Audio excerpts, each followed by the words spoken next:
Yeah, it was kind of a mutual thing. I mean, it's just, especially members in student government, it's known that executive elections happen sort of like in February. And if people are interested, they just see if people who they think would also be good with them are interested. So it was definitely kind of a mutual thing. I think in a lot of times these situations, it starts as casual, informal conversations, and then the wheels start turning, and then you kind of see it actually come to fruition.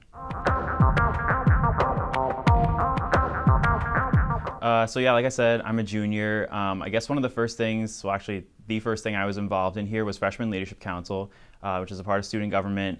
I also joined President's 100 my freshman year, and then starting my sophomore year, I continued on with Freshman Leadership Council, just in the project coordinator role, President's 100, and also joined the Homecoming Executive Committee, and I'm also an RA in HECT. And I'd say those are definitely my main 4 involvements. I'm still involved with all 4 of them to this day. Right now, I'm the Executive at Large Internal for Student Government. I was on this past year's Homecoming Executive Committee, still a member of President's 100. I'm still living over there in HECT.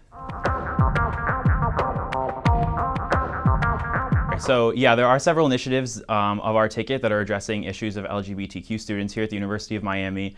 One of the signature ones that I think that we're most proud of and looking forward to working on is having your preferred name show up on class rosters and on CaneLink, as well as impacting LGBTQ students. This would also definitely benefit international students. Some people come here from different countries and have names in those countries, but decide to choose American names once they come to University of Miami. So this way, with the preferred name option, they'll be able to be called their American name, or honestly whichever name they'd like to choose. From my perspective on the Student Government Speaker Series, it's just making, I wouldn't say making sure, but in years prior to sort of the past 2 years, I'd say, the University of Miami would bring maybe some of those larger speakers to campus, like in 2014. Hillary Clinton spoke here, for example. Before then, the Dalai Lama was here.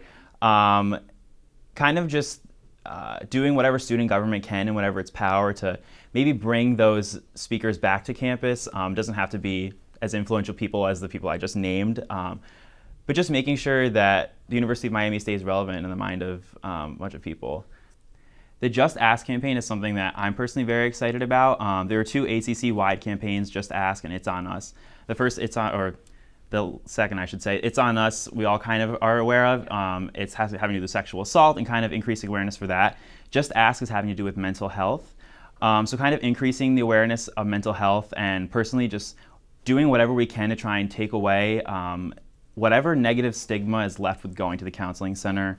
I feel like some people, if you go to the counseling center, it's looked negatively upon, but kind of just taking that away and making it aware to students that those resources, whether it be under the It's On Us campaign or Just Ask campaign, are there for students.